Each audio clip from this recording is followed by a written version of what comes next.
Welcome everybody to episode 5 of the You're Better Off Knowing podcast. Today we want to have a conversation on how to maximize ROAS through a culture of experimentation. And I'm very excited about my guests. We have Bill Grosso, he is the CEO of Game Data Pros. We have Julian Runge, assistant professor of marketing at the Northwestern University. And last but not least, we have Meta's marketing science director, Igor Skokan.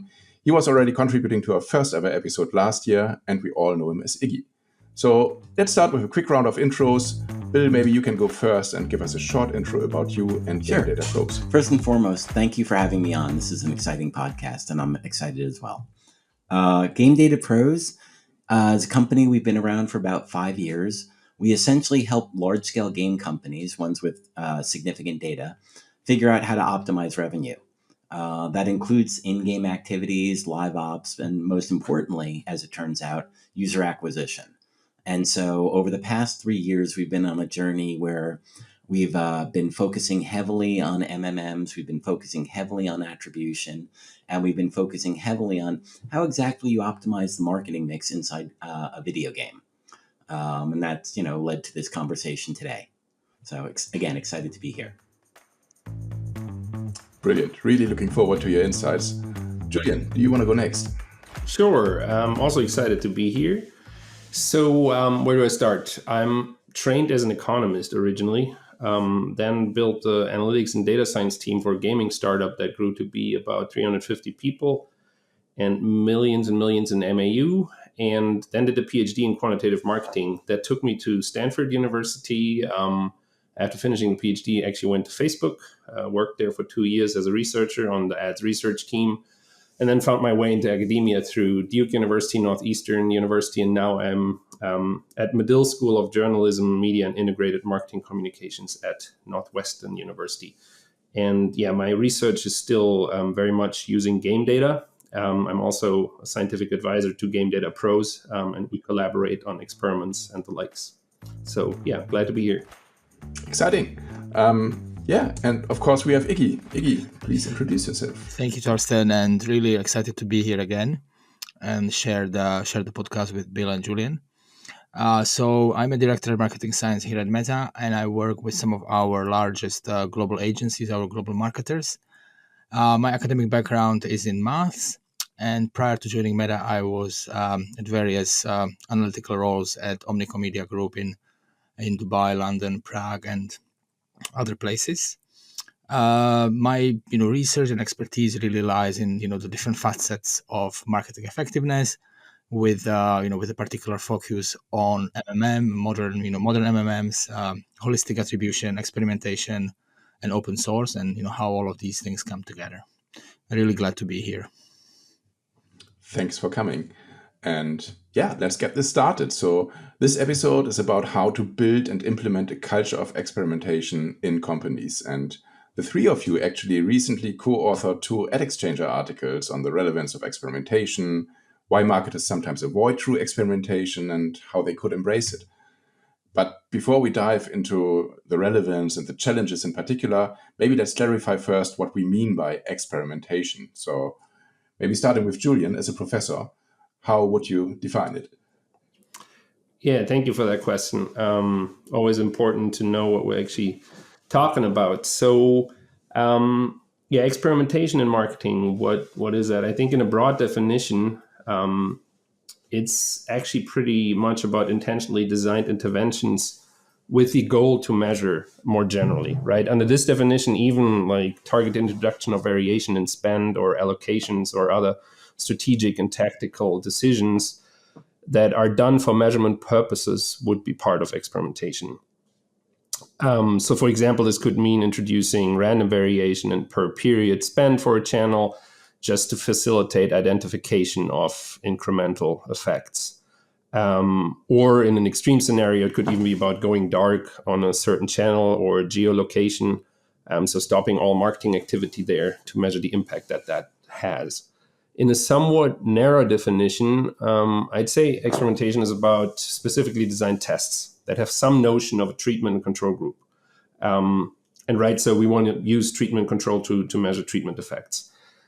Under this definition, I would use the test somewhat inclusively, meaning it could be stuff ranging from simple but confounded tests that are often offered on platforms also, right? Where the targeting algorithm, the optimization starts kicking in after a seeding period or the likes. But it also reaches down to the gold standard of randomized control trials, so RCTs, where the ad exposure is fully randomized across either users or clusters. And some users and clusters do not see ads and campaigns at all. And so then we really get these incremental, unbiased estimates of the causal effect of that specific ad campaign. Yeah, and so that is, I think, a good starting point for us, I hope, in terms of talking about this. No, it's really great to be clear about it. So we're basically talking about non-model tests with an intervention, often randomized controlled trials, the things we also work very often with at Meta, actually. So, Bill, can you tell us why experimentation is important, but also why it's sometimes avoided and makes people feel uncomfortable sometimes? Absolutely. Before I do that, there's one thing I'd like to highlight in Julian's definition. The goal of learning, right? That's implicit in everything Julian said, but it's an important fact. When you design an experiment, whether it's any of the structures Julian talked about, you should be wondering whether you are learning something that generalizes to your population at large and something that you can reuse in the future. And that's really important because that leads into the question of why people are uncomfortable. Most of the customers we deal with, they have a goal. They want to optimize their ROAS. They want to optimize their marketing spend. They want to get a return on investment. And what experimentation requires you to do is it requires you to step back a little bit from that goal and think about the harder questions that, quite honestly, most people avoided in school.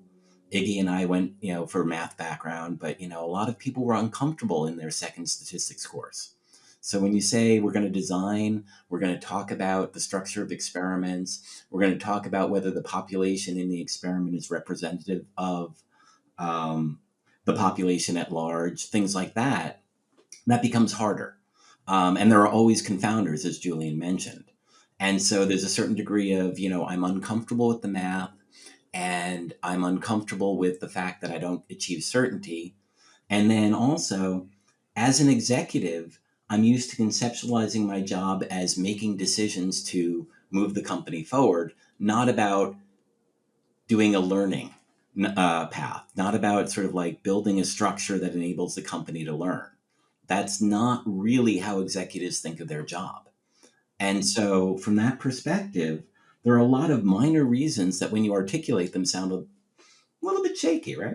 Okay, you're uncomfortable with statistics, but okay, yes, there are confounders, but they add up to just an enormous amount of hesitancy within companies.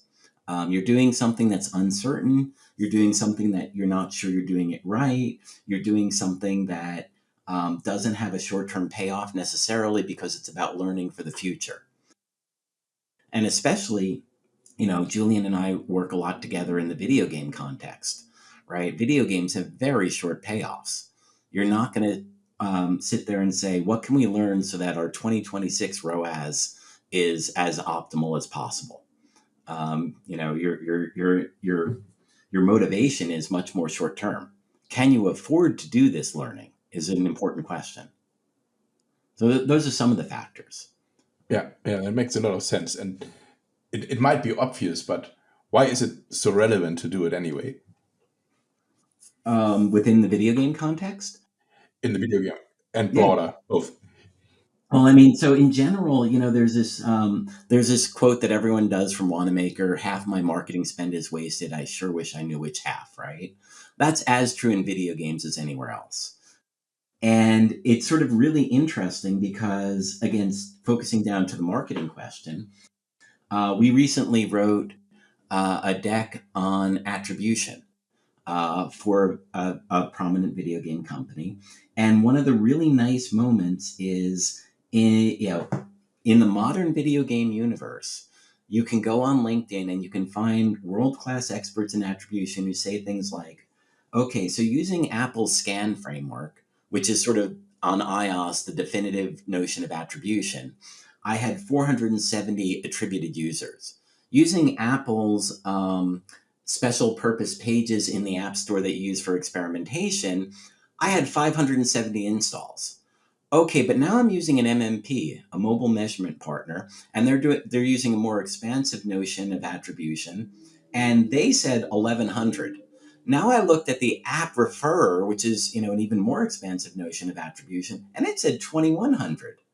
So the definitive last touch attribution from Scan is 400. The expansive, notion is 2100. That impacts my marketing spend a lot. If this campaign generated 2100 installs, that's a very different universe from it generated 430 installs.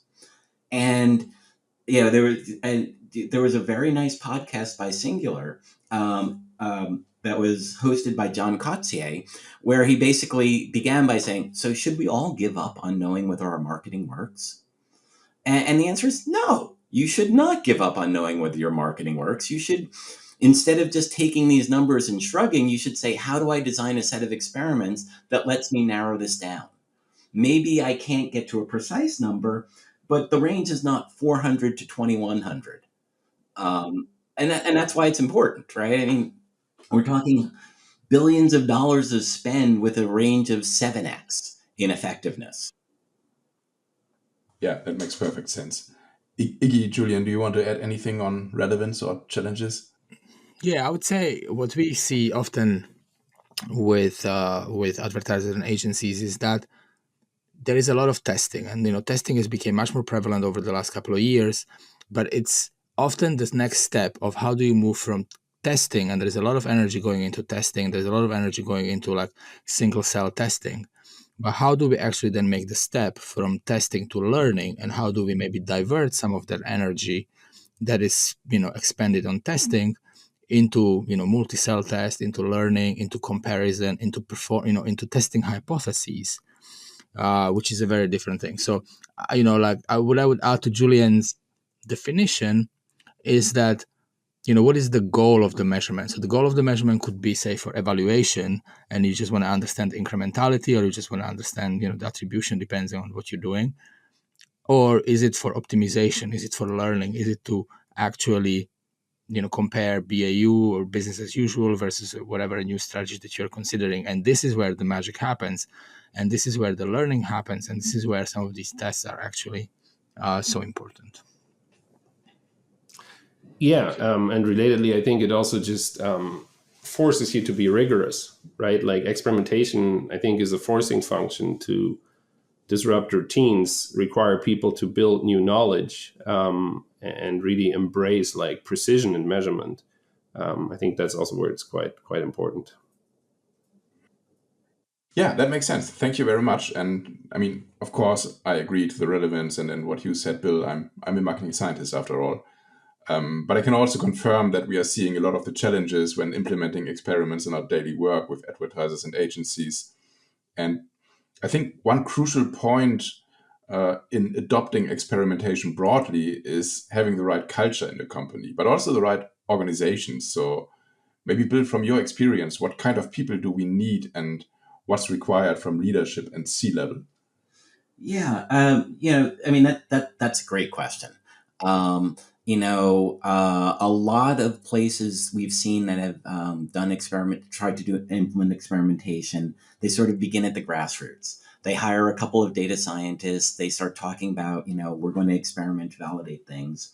But I love the BAU acronym, right? If at the C level and at the executive level it's business as usual, then your experimentation program is not going to work, and we know that from years of experience. And it's a whole lot of things where people have to sort of stop and say, okay, how do we know that? And are we willing to pause and support the idea of actually ascertaining something? So an anecdote, from one of our customers, they ran a series of price tests, and important topic, right? Not MMMs, but how much should we charge for the thing? And they set them up. They were A/B tests. They were well designed from a lot of different perspectives. But there were sort of two crucial holes. One was that they didn't run them long enough. They hadn't actually thought about whether the population in the test was representative of the population at large. And that, is both the classical frequentist sample size problem, but it's also, if you're in e-commerce or you're in video games, people on weekends are very different from people on weekdays. You get a very different population. And if you design an experiment and you don't take that into account, then you find out a result that is valid for people who are playing on Wednesday. Not necessarily what you want, right? So, okay, we need to actually think hard about things like that and ask ourselves the experimental questions. And then the other thing they were in the habit of doing was reporting back partial results. So they had a weekly experimentation report where, the experiment's half done, but it looks like we have an 18% lift. And every single C-level exec on the planet will look at that and say, and why aren't we going with that? We have an 18% lift. And, your answer as a data scientist is, well, because, we designed it with a certain level of power and we need a certain sample size. And, the textbooks say that doesn't work unless that executive actually says, yes, I'm committed to the process. Because you just told me I was going to make 18% more money. And so you get questions. You get questions that are like, okay, so what's the downside of just going with it? And, your typical senior data scientist will be like, well, we won't know for sure that the results are right. And that's not a good answer either, unless the C-level exec actually understands the goal and understands the risks and understands that calling a test early is problematic. And so, with this particular customer, we actually went back and did a meta-analysis of all the tests they called early. And it was like, guess what? Of these tests you called early, and there were 11 of them, 9 of them, the result didn't hold up in production. That's the problem. Right. Wow. Okay.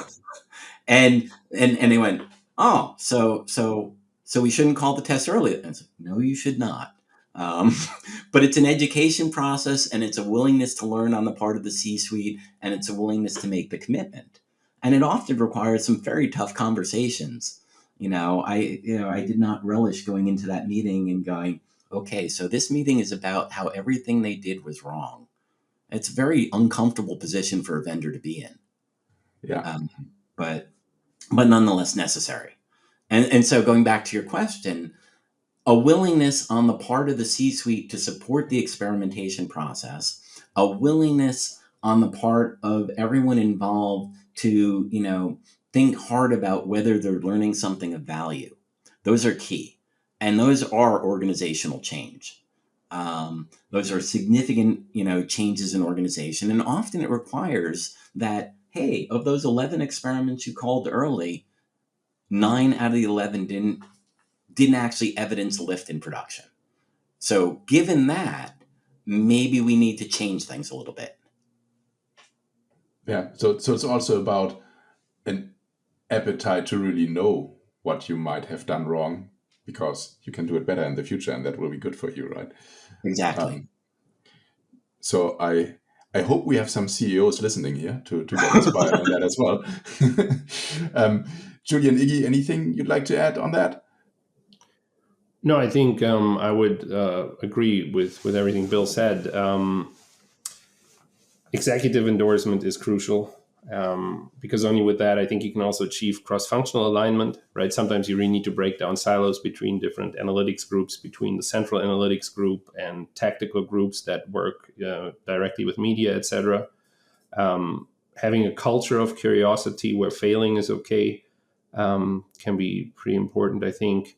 You, of course, need the capabilities and skills, right? Bill mentioned that, like, you need to hire data scientists that actually know how to do this, and you need to educate other people about how it works. And you definitely need that knowledge also at the top level, like at the C-level. And you want to probably have some sort of direct reporting lines between the data scientists executing experimentation and the C-level, at least initially, until things have, until routines have been broken up a little bit and experimentation is really starting to pick up pace. All right. So one additional challenge that we also see frequently at Meta is that when you really embrace experimentation, it can be overwhelming given you have such a high number of topics you want to test and learn more about. So how do you actually prioritize? So starting with Julian here, any advice you can give on that? Yes, I'd love to. So, well, actually, one thing then also, so Bill mentioned that briefly, pricing and MMM. That's a favorite talking point of mine, right? Distinguishing media and marketing mix models. I feel like, especially among digital first advertisers, the two are often seen as synonymous, which also kind of makes sense because a lot of digital is about distribution and getting the word out there. And especially with freemium, that's even more the case as the pricing model, because kind of price becomes a secondary decision factor then. But originally, MMM comes from informing across the marketing mix that Neil Borden defined. I think, sometime in the 1950s, and that's the 4P, right? It's price, promotion, product, and place. And so an MMM, a marketing mix model, would also inform pricing decisions. And why do I say this now to answer your question on prioritization? Because I think you need frameworks, conceptual frameworks, to actually structure your experimentation against, right? You want to have some idea of what are you measuring, why are you measuring it, what is it informing, how does it fit to the overall strategic space that the company operates in. Right. The marketing mix is one example. In gaming, especially, the development lifecycle can be another, or along brand versus performance, or along the funnel that you have to get customers into your ecosystem. And you just need to identify kind of the frameworks that make sense for you, for your organization and your business. And what that facilitates then also is to develop learning agendas. Right? Do we now want to optimize our pricing experimentation or pricing decisions? How are we going to use experimentation there? What are we going to do in product? What are we going to do in promotion and place? And these learning agendas can then in turn facilitate what we just discussed in the previous point, right? Like getting people across the org to buy in, breaking down silos, having people work cross-functionally on executing against the learning agenda. And these frameworks can also help you prioritize in terms of where do we think the most impact will happen on the bottom line or on other relevant KPIs. And, another idea is scorecards that can be relevant there, just like basically getting a qualitative assessment, also involving people from more technical levels who really interface with business also at that level, to get an idea of where might impact be, and then simply start with the highest impact ideas. If all this seems a little lofty, to make this super concrete, I think a strategy how you can get started is to identify kind of your biggest misconception. So what channel are we most misassessing in terms of ROI? Where are we most under or over investing? In doing this assessment, even seek out insights from technical levels, from media buyers who may be in the know about some new channel where they heard that might be super impactful for other companies in your space. And then take the 1 to 3 biggest misconceptions and build experiments to evaluate these rigorously and start from there. Thanks. Yeah, that's really good advice. Iggy, at Meta, we use the concept of learning agendas with clients as well. So maybe you can elaborate a bit on that, how we do it. Yes. So we do indeed use and advocate for learning agendas. Exactly right. As Julian said, we consider learning agendas to be a very practical way to encourage and organize this kind of learnings across teams and across departments.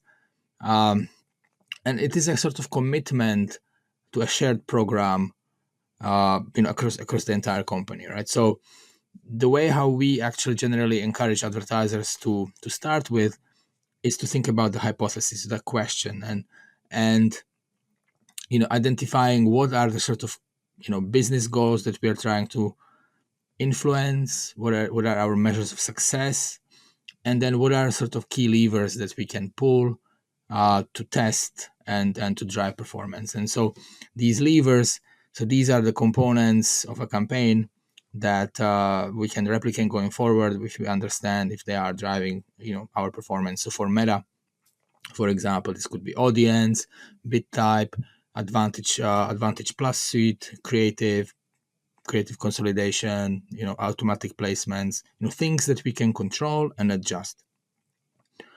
I really like Julian's, prioritization framework. So I think that would very much apply to what we would do in Meta. One thing that I would add, it is that very essential to remember that testing comes with opportunity costs. And so it's really also about the frequency of the test, of like some tests may be strategic, maybe you want to establish a best practice, you do them once per year, I don't know, establishing attribution window or something like that. Where other tests you may need to do more frequently, iterating on creative, iterating on messaging. So really thinking about the frequency of the tests, it's also very, very important. And finally, probably one other thing I would call here is that think about how much of the evidence do you need to feel confident taking action. So for some decisions, one proof point may be enough. And you'll be like, yep, we've done the test. It shows this works like this, and we should adopt the best practice. But for some others, you may want to have a multiple. How many? And then, you may want to have a proof points from multiple different measurement solutions. You have it, in a A/B test.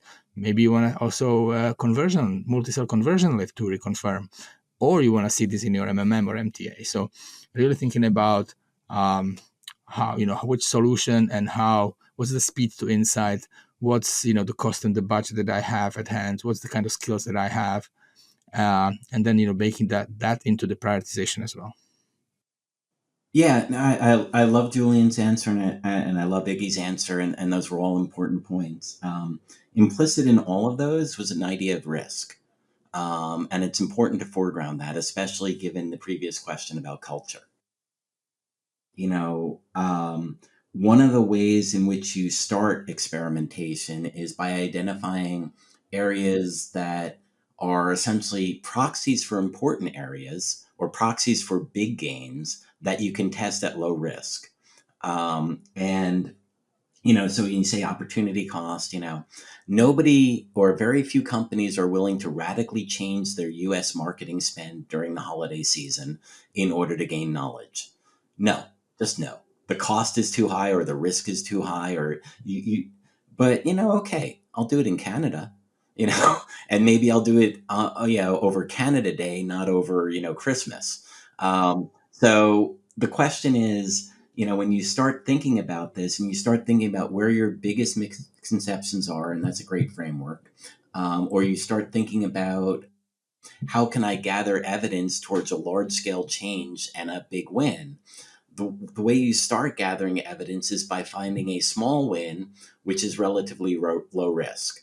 And I apologize to Canada for saying the nation of Canada is low risk, but no, as a proxy for the US market, perhaps it is. And so a lot of what, but on the other hand, the marketing mix is different and the media mix is different. So maybe you can't. But identifying places where you can accumulate small wins as you build your experimental processes, and which you believe that the learnings are proxies for, or the processes are proxies for a successful process in the bigger market, is really important. And then the other thing is, to the extent you can gather evidence that indicates there is a problem, right? If you start by saying, hey, we're not sure whether we have the right media mix in the United States, let's run some experiments, that may not succeed. But if you start by saying, we're not sure we have the right media mix in the United States, and here's some pretty strong evidence that we could be better. Now you start to say, I have the groundwork for proposing an experiment or a suite of experiments that make sense. So it's, a big important component of the culture change is identifying the small wins that get you traction. It's identifying ways you can aim at the big problem by using proxies. And it's gathering evidence that indicate that there's really a business value here even before you run the experiments. And those are all implicit in everything Julian and Iggy said, but calling them out as sort of the very concrete things is, I think, important. Yeah, and I'm sorry, can I jump in there just for a second? Of course. Because so many people run A/B tests, right, and are so used to that, and that notion, the value is pretty much clear imminently because you get to test new versions of your software or your website or your app and see exactly what that does. And taking that idea and applying it and transferring it to marketing, I think is just really important.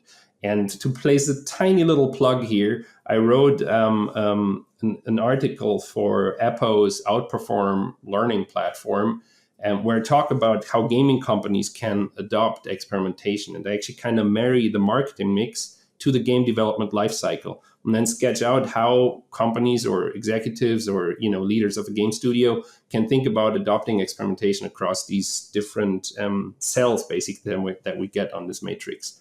And there's also then automatically this connection between experimentation on product, so what many people call A/B testing, and experimentation in media and advertising. Yeah, that makes a lot of sense. So we know how to structure our topics actually, but maybe another question for Bill. So what kind of leadership structures and processes have you implemented at Gaming Data Pros yourself and at clients you are consulting on the topic of experimentation? So rather the real processes inside a company, how do you structure these? That's actually a great question, and it differs from customer to customer quite a bit. One of the things that is key that Julian actually brought up earlier, and I nodded, communication. A lot of times our customers are pretty siloed. They've got a data science group. Often they have an analytics group, which is separate from the data science group. They've got a product group and they've got a marketing group. And the deep truth is, in order to optimize your marketing spend, all of those people have to talk to each other. Yeah. And it's often an uncomfortable conversation because it begins with, our marketing is inefficient. And if you say it like that, then the marketing group immediately becomes defensive, right? What do you mean? I'm a pro. I have 20 years of experience at this, and I'm doing my best. And by the way, I don't have enough resources. And are you blaming me? Right? No, we're not. And you go and you say, okay. And one of the reasons, by the way, we're not doing a good job of measuring. We suspect we're inefficient, but we don't actually know because there's an issue here.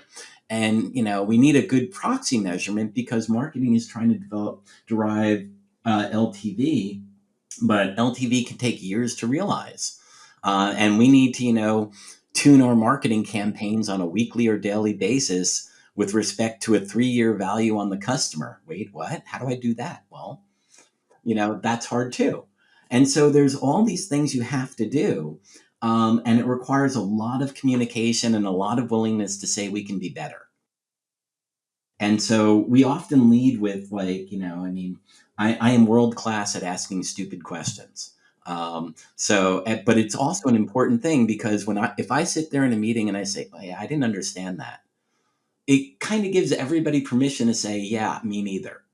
And that's an important step in the cultural process. We need to break down the communication walls, and we need to say, that one wasn't clear to me. What assumptions are you making here? And that goes a long way because, the other thing is, and I heard this in a very different context a long time ago, but most people don't come into work to do a bad job, right? That's a fundamental fact, right? You wouldn't be doing this if you were, not interested in being good at it. And so we've got marketing professionals in the room. We've got data science professionals in the room. We've got these people in the room, and they want to do a good job, and they deep down know they could be doing a better job than they're doing. And our job is to facilitate the communication that makes that possible. And then to get executive permission to actually improve things. And so that's a key thing. And how that instantiates is different. Right. At one customer for 3 years running, I ran the cross-functional interdisciplinary working group on promotion effectiveness, and it had the real name was even longer. But the whole point was, okay, all the stakeholders are going to be in the room, and I'm going to talk about what we're doing. And everyone's going to go, actually, Bill, you got that one wrong. And the value is, okay, but now you're talking to each other, right? I got it wrong. Yeah. But you got it right. And now everybody knows what we're actually doing. And breaking down those silos is probably the most important thing we do. Um, and then the other part is, being, admitting that we don't know everything and being willing to stand up for, good processes. I'm kind of agnostic whether you're a Bayesian or a frequentist. My background is also pure math, and I came into statistics via measure theory. So I love frequentist analysis. It's beautiful. I also acknowledge it's probably unrealistic. Bayesians do have a point. But I don't care whether you use confidence intervals or credible intervals. I care that you use them right. Either framework will work. But what you can't do is use the frequentist half the time and then peak on your experiment. Please don't do you just blew everything up. And so we have to be willing to say that I do understand and it's not right. And so either acknowledge that you're doing something expedient for short-term decision making, but you blew up the learning, or let's stop and step back from it. And you can often do that very effectively as an outsider. In a way that you can't if you're inside a corporate hierarchy. There's something very scary about, I'm a senior data scientist and, the VP of marketing just said we're going to do a thing and it's, in explicit violation of what we were trying to do and it's going to, cause all of our experiments to be invalidated. Will I raise my hand?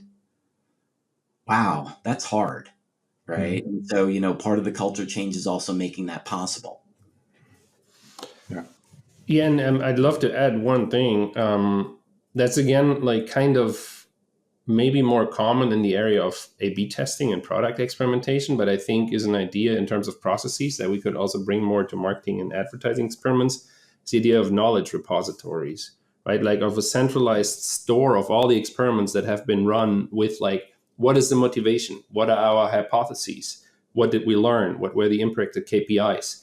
And, most companies that run A/B tests across their games or other digital products and apps will do that for that kind of experimentation. But I don't think we do that enough for marketing experimentation, right? It'd be so useful if you come into a company as a new marketing data scientist or media buyer and you get to go into that tool and look up all the experiments that have been run. So that's a nice process. I think that could be helpful. Yeah. And just to echo that, on the Game Data Pros blog, we have a couple case studies of a promotional framework we wrote. And it was a little surprising, but completely in line with what Julian said, that when we wrote those case studies up, we went back to the customer and said, do we have permission to publish this? And they said, yes, and can we have a copy because we haven't written that up yet? And I was like, seriously? Okay, here, go. And by the way, here's the link to the blog, but I mean, even something as simple as a case study of a multi-arm bandit test, they're not sitting, customers often aren't sitting there going, what did we learn and how can we use this in other places? And it's entirely a cultural thing. Yeah, fascinating. Okay. Coming back to your article, so one major point you are discussing there is that experimentation often remains underused as it's sidelined by observational causal inference methods. And those are particular methods that don't require specific intervention in marketing operations. So that might be a reason, but maybe you can outline a little bit why are they often preferred and what are the risks for companies who rely solely on these methods. So maybe Julian, you want to start on this?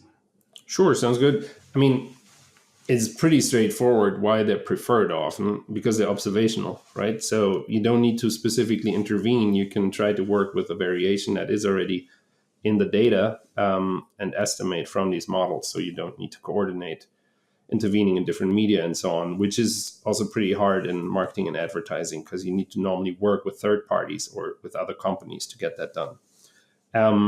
But ultimately what you want is you want a suite of methods, right? You want to combine their strengths and get good measurement across the board. So OCI, or observational causal inference, where I'd say the most common instantiation of that in marketing is marketing mix models and media mix models. You want to calibrate those and cross-check them with experiments, with attribution. And to me, at least, it really isn't about either or. It's about working or having these tools work in complementarity. where there's an MMM that's kind of the backbone, giving you strategic oversight in the long run. But you also use attribution and to do tactical decision making on a day-to-day basis. And experimentation is somewhere in between those, because that you can run both short-term experiments and longer-term experiments. And then kind of this brings us to this idea of triangulation, which is a pretty important concept in forecasting. When you want to make really important forecasts, you don't just want to rely on one method, but you want to ideally use three.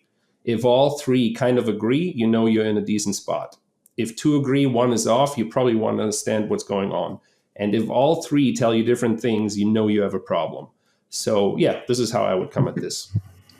Yeah. Bill, anything to add from your end? Yeah,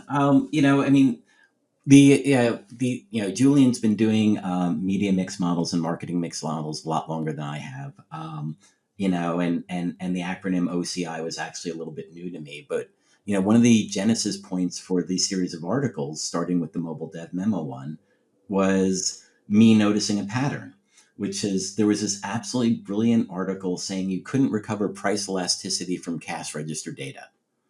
And that, the stores are running sales and you have all the cash register and point of sale information. Surely you ought to be able to recover price elasticity. And it turns out no, and so this paper was just essentially, well, when you run A/B tests and you run gold standard things and estimate elasticity from them, you get a vastly different number. And that, to me at least, was incredibly surprising. Surely there was enough variation in point of sale data, enough variation in individualized discounts that you could get some notion of price elasticity. And I was reading that paper and I was like, this is really interesting. And it reads a lot like this other paper about marketing mix models. And it reads a lot like this other paper, it's like the same fact that, observational causal inference does not give you good estimates showed up in. And I was just looking at these and putting them all back to back and going, no one's ever actually stepped back, at least, in my reading of the literature, and said, this entire class of practices is probably wrong, right? And probably wrong is too strong a statement. And, I can see the academic in Julian already going, no. But vulnerable to misuse. Good evidence, but not definitive. Needs to be reinforced by experimental practices. And that was just, it was like, okay. And yet, I don't see a lot of people doing this. And it was just, that was like, we need to say this out loud, even if it's potentially problematic. Because there's so much abuse of the techniques. And they are enormously seductive for the reasons Julian outlined, which is, I don't need to change what I'm doing. I don't need to go instrument things differently. I don't need to create a set of experiments. I don't need to think about treatments. Ideally, I can even hire some smart people on a short-term contract, hand them like a data set that somebody else pulled from the database, and they can tell me what's true. I don't even have the opportunity cost of diverting my people. And that's like seductive beyond belief if you can do that. It just turns out you can't. And you need to actually be very, very clear that this will not work. Or otherwise people are just going to hear the siren song and jump into the ocean. Yeah. So in the end, I'm also thinking back on what Julian said. It comes down to a solution that we also heard about, and actually in the last episode of this podcast with Zalando and Nico Neumann, calibrating and triangulating between all the different solutions. So Iggy, can you add your view to that? Yes. I mean, we have been advocating for some time for triangulation and use of experiments and ground truth to calibrate OCIs, and be it MMM or MTA, and bringing all of this together. So just a couple of weeks ago, we launched a Measurement 360, a suit of truth white paper. Maybe you can link it, Torsten, to this. I think it's fantastic. I think it's a fantastic resource for anyone who want to learn about this, and basically it guides businesses in the steps of like how you actually capture outcomes in the best possible way, those that matter the most? How do you actually move towards incrementality? How do you actually operate a suit of truth? How do you operationalize all of this? And then finally, I think that is, it's not something we covered extensively in this podcast, but then how do you actually guide Meta's ad systems by communicating it back? What's your business value? What do you value as a business, and then passing that back for ad optimization and ad delivery. So in this context, I think it would be really big remiss for me to not mention incremental attribution, which is a new optimization setting that can be used. And for those businesses who actually have already made that mental step and are ready to optimize for incrementality, right? So which is kind of like a next step after measurement, after you use measurement for evaluation, after you learn. Then if you are ready to shift the ad delivery and focus on driving incremental conversions, we have that. It launched a couple of months ago. So really, that's actually, like, we as Meta, we have been hoping to inspire the industry and push the industry forward in the direction of how can we make measurement and learning as easy as possible, but not stop there, and also make it more actionable and accessible to everyone. Thank you. So yeah, that was very inspiring, I think. Let's wrap this up. I would love to hear a closing remark or a personal conclusion from all of you. Let's maybe start with Bill again. Yeah, I mean, so for me, this has been a great podcast, by the way, and I've loved listening to Iggy and Julian. For me, the interesting thing about all of this is it's accessible. Robin is an amazing thing. So is Meridian. So is PyMC. Experimentation techniques are now well understood, not at the cutting edge, but at the basics. This is all doable, and there's an enormous body of knowledge on how to do it. And very few people step back and sort of recognize the revolution for what it is. If you go back to 2010 and you try and do any of this stuff we're talking about now, my God, no. Maybe you could if you had billions of dollars and all the Sun Microsystem servers in the universe. But at this point, it's accessible. And, there's a really interesting thing happening in an adjacent space, which is, when we write MMMs now, we can ask our good friend Cursor or our good friend ChatGPT what to do. And it'll give us incorrect code, but we can correct it. I mean, the barrier to building an MMM, the barrier to measuring, the barrier to knowing what to do, all of these barriers have dropped dramatically in the past 10 years. And, each cumulative step, the Suite of Truth white paper is actually very, very nice. Iggy sent that out a couple of weeks ago, and I was like, oh my God, this is really cool. But it's also one step along the way. And it's kind of amazing that at this point, we can do what we can do, and we can get to the levels of accuracy we can get to. And that's tremendously exciting. I mean, I'm imagining that by 2100, we'll be able to retire Wanamaker's quote entirely. And that would be great. So that's where I would go. Cool. Thank you. Julian, what do you think listeners should take away from this podcast? Well, a lot. But one thing I have to think about now is Ben Horowitz wrote this book back in 13 or 14, The Hard Thing About Hard Things. I don't know if you know it, but it really impacted me back then. I was, I think pretty junior analyst. And I was like, what is this guy talking about? Why is he going on about hard things? But why that's so important is growth happens where it's hard. It doesn't happen where it's easy.